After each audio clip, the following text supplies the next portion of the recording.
ಕೊನೆಯದಾಗಿ ಸರ್ಜಾಪುರ ಗ್ರಾಮದ government hospital doctor ಅವರು ಎರಡು ಮಾತುಗಳನ್ನು ಕೊನೆಯದಾಗಿ ಮಾತಾಡಿ ಮುಗಿಸಬೇಕು ಎಂದು ಆಹ್ವಾನಿಸುತ್ತೇನೆ. ನಾನು ಒಂದೂವರೆ ತಿಂಗಳಿಂದ ಬಂದು ರಿಪೋರ್ಟ್ ಆಗಿದ್ದೀನಿ ಸರ್ಜಾಪುರ ಆರೋಗ್ಯ ಕೇಂದ್ರಕ್ಕೆ. ನಾನು ಮುಂದೆ ಬೆಂಗಳೂರು ಇಂದಿರಾನಗರ ಆಸ್ಪತ್ರೆಯಲ್ಲಿ ಕೆಲಸ ಮಾಡ್ತಾ ಇದ್ದೆ. ಈಗ ನಮ್ಮ ಆರೋಗ್ಯ ಕೇಂದ್ರ ಸಂಬಂಧಪಟ್ಟಂಗೆ ಈಗ ಹಲವಾರು ಸೇವೆಗಳು ನಮ್ಮ ಆಸ್ಪತ್ರೆಗೆ ಸಿಗ್ತಾ ಇದೆ.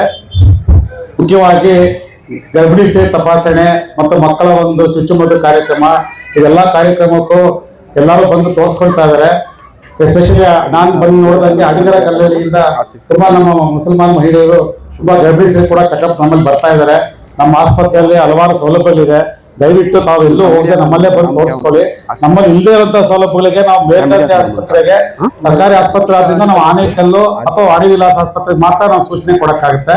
ಹಂಗಿಂದಾಗಿ ನಮ್ಮಲ್ಲಿರೋ ಸೌಲಭ್ಯಗಳನ್ನ ನಮ್ಮ ಆರೋಗ್ಯ ಕೇಂದ್ರದಲ್ಲಿ ಸಿಬ್ಬಂದಿ ಆಗ್ಬೋದು, ನಾವು ವೈದ್ಯರಾಗ್ಬೋದು, ಹಾಗೂ ಪ್ರತಿ ಆರೋಗ್ಯ ಕೇಂದ್ರಕ್ಕೆ ಸಂಬಂಧಪಟ್ಟಂಗೆ ಆಶಾ ಕಾರ್ಯಕರ್ತರು ಇದ್ದಾರೆ. ನಿಮಗೆ ಒಂದು ತಾಯಿ ಕಾರ್ಡ್ ಕೊಡೋದಾಗ್ಲಿ ಅಥವಾ ಒಂದು ಆರೋಗ್ಯ ಸಂಬಂಧಪಟ್ಟಂಗೆ ಚುಚ್ಚುಮದ್ದು ಕಾರ್ಯಕ್ರಮ ಸಂಬಂಧಪಟ್ಟ ಏನಾದರೂ ಇಶ್ಯೂಸ್ ಇತ್ತಂದ್ರೆ ತಾವು ನೇರವಾಗಿ ಬಂದು ನನ್ನ ಭೇಟಿ ಮಾಡ್ಬೋದು. ನಾನು ಯಾವಾಗೂ ನಿಮಗೆ ಸೇವೆ ಸಹ ಸಿದ್ಧವಾಗಿರ್ತೀನಿ. ದಯವಿಟ್ಟು ನಮ್ಮ ಆರೋಗ್ಯ ಕೇಂದ್ರದಲ್ಲಿ ಇರುವಂತಹ ಸೌಲಭ್ಯಗಳನ್ನ ಉಪಯೋಗಿಸಿಕೊಂಡು ಏನೇ ಆರೋಗ್ಯದ ವಿಷಯ ಇರಲಿ, ಈ ಒಂದು ಸ್ವತಂತ್ರ ದಿನಾಚರಣೆ ಸಂದರ್ಭದಲ್ಲಿ ಎಲ್ಲರಿಗೂ ಒಂದು ಉತ್ತಮವಾದ ಆರೋಗ್ಯ ಬೇಕು. ಉತ್ತಮವಾದ ಸೇವೆಯನ್ನು ಪ್ರಾಮಾಣಿಕವಾಗಿ ಮಾಡ್ತೇನೆ ಅಂತ ಮಾತನ್ನು ಈ ಸಂದರ್ಭದಲ್ಲಿ ಹೇಳಕ್ಕೆ ಇಷ್ಟಪಡ್ತೀನಿ. ಅದೇ ರೀತಿ ನನ್ನ ಕರೆಸಿ ನನ್ನ ಒಂದು ಸಣ್ಣ ಒಂದು ಅವಧಿನಲ್ಲೇ ನನ್ನ ಗುರುತಿಸಿ ತಾವು ಒಂದು ಮುಖ್ಯ ಅತಿಥಿ ಅಂತ ಕರೆದು ನನಗೆ ಸನ್ಮಾನ ಮಾಡಿದ್ದೀರಾ. ನಿಮ್ಮೆಲ್ಲರಿಗೂ ನಾನು ತುಂಬ ಆಭಾರಿಯಾಗಿರ್ತೇನೆ. ದಯವಿಟ್ಟು ನಮ್ಮ ಆರೋಗ್ಯ ಸಂಬಂಧಪಟ್ಟಂಗೆ ಏನೇ ಇರಲಿ ತಾವು ನಿಮ್ಮ ಸೇವೆಗೆ ನಾವು ಸದಾ ಸಿದ್ಧ. ನಮ್ಮ ಆರೋಗ್ಯ ಕೇಂದ್ರ ವೈದ್ಯಾಧಿಕಾರಿಗಳಾಗ್ಬೋದು, ಸಿಬ್ಬಂದಿ, ನಾವೆಲ್ಲರೂ ಜೊತೆ ಇದ್ದೀವಿ. ಯಾರೇ ಬಂದು ನಮ್ಮಲ್ಲಿ ಆರೋಗ್ಯ ನಮ್ಮಲ್ಲಿ ಏನು ಸೌಲಭ್ಯ ಇದೆ ಮುಖ್ಯ ಕೇಳಿ, ಸರ್ ಹಿಂಗಿದೆ ಸರ್ ನಂಗೆ ಅನುಕೂಲ ಮಾಡಿಕೊಡಿ. ನಾನು ಬಂದಿರೋ ಸುಮಾರು ಸಂದರ್ಭದಲ್ಲಿ ನೋಡಿದೆ, ನನಗೆ ಒಂದು ಪೇಷಂಟ್ಸೇ ಕೆಲವರು ಕೇಳಿದ್ರು, ನಮ್ಮ ಅವ್ರಿಗೆ ನಾನು ಅಡ್ವೈಸ್ ಮಾಡಿದೆ, ಸರ್ ಇಲ್ಲೇ ಬಂದು ತೋರಿಸ್ಕೊಳ್ಳಿ ಅಂತ. ನಾವಂತ ಒಂದು ಕುಟುಂಬ ಸದಸ್ಯ ಥರ ಮಾತಾಡ್ತಾ ಇರ್ತೀನಿ. ಯಾಕಂದರೆ ನೀವು ಯಾರು ರೋಗಿಗಳಲ್ಲ, ನಾವೆಲ್ಲ ಸಾಧ್ಯ ನಮ್ಮ ಜೊತೆ ಕೆಲಸ ಮಾಡ್ತಾರೆ ಅಂತ ಅನ್ಸೋದೇ ಇಲ್ಲ ನನಗೆ. ನಾವೆಲ್ಲ ಯಾರು ಒಂದು ಕುಟುಂಬದವರು, ಒಂದು ನಮ್ಮ ಡಾಕ್ಟ್ರು, ಅಮರ ಡಾಕ್ಟರ್, ಈ ಥರ ಅಂತ ಬರಬೇಕು ಮನಸ್ಸಿಗೆ. ನಾನು ಆ ಒಂದು ನಿಟ್ಟಿನಲ್ಲಿ ಪ್ರಯತ್ನ ಪಡ್ತಾ ಇದ್ದೀನಿ. ನಾವೆಲ್ಲರೂ ಚೆನ್ನಾಗಿರಬೇಕು. ಆದ್ದರಿಂದ ತಾವು ಏನೇ ಅನುಮಾನ ಇದ್ದರೂ ನಮ್ಮ ಆರೋಗ್ಯ ಸಂಬಂಧ ಹಲವಾರು ಕಾರ್ಯಕ್ರಮ ಇದ್ದಾವೆ. ತಾಯಿ ಕಾರ್ಡ್ ಆಗ್ಬೋದು, ತಾಯಿ ಕಾರ್ಡ್ ತೊಗೊಂಡ್ಮೇಲೆ ಗರ್ಭಿಣಿಯರಿಗೆ ಈಗ ನಮ್ಮಲ್ಲಿ ಒಂದು JSY ಅಂತ ಒಂದು ಫೈನಾನ್ಷಿಯಲ್ ಬೆನಿಫಿಟ್ ಕೊಡ್ತೀವಿ.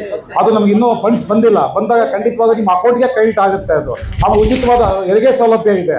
ಅದು ಏನಪ್ಪ ನಮಗೆ ಖಂಡಿತ ಅಂತಂದ್ರೆ ಇಲ್ಲಿ ಟ್ರಾನ್ಸ್ಪೋರ್ಟೇಷನ್ಗೆ ಸ್ವಲ್ಪ ತೊಂದರೆ ಆಗ್ತಾ ಇದೆ. ಆಂಬ್ಯುಲೆನ್ಸ್ ಸರ್ವಿಸಸ್ ನಮಗೆ ಸ್ವಲ್ಪ ಡಿಲೇ ಆಗ್ತಾ ಇದೆ. ಬೇರೆ ಆಸ್ಪತ್ರೆಗೆ ಕಳಿಸ್ಬೇಕಾದ್ರೆ ಆಂಬ್ಯುಲೆನ್ಸ್ ನಮಗೆ ಇನ್ ಟೈಮ್ ಸಿಗ್ತಾ ಇಲ್ಲ. ಅದು ಕೂಡ ನಾನು ಆಕ್ಸ್ಫರ್ಡ್ ಮೆಡಿಕಲ್ ಕಾಲೇಜ್ ಅಂತ ಮಾತಾಡಿ ಒಂದು ಉಚಿತವಾದ ಆಂಬ್ಯುಲೆನ್ಸ್ ಬಂದು ಪಿಕಪ್ ಮಾಡೋ ಥರ ಏನಾದರೂ ಅವಶ್ಯಕತೆ ಇದೆ ಮಾಡ್ತೀವಿ ಅಂತ ಅವ್ರ ಹತ್ರ ಮಾತಾಡಿ ಪ್ರಯತ್ನ ಪಡ್ತಾ ಇದ್ದೀನಿ. ಖಂಡಿತವಾಗೂ ನಮ್ಮ ಆರೋಗ್ಯ ಕೇಂದ್ರ ಒಂದು ಉತ್ತಮ ಮಾದರಿ ಕೇಂದ್ರ ಮಾಡಿ ನಿಮ್ಮೆಲ್ಲರೂ ಸೇವೆ ಸದಾ ಸಿದ್ಧ ಅಂತ ಹೇಳಿ ಮಾತನಾಡಲು ಅವಕಾಶ ಕೊಟ್ಟಿರ್ತಾ ಎಲ್ಲ ದೊಡ್ಡವರಿಗೆ ನಮಸ್ಕಾರ ಮಾಡ್ತಾ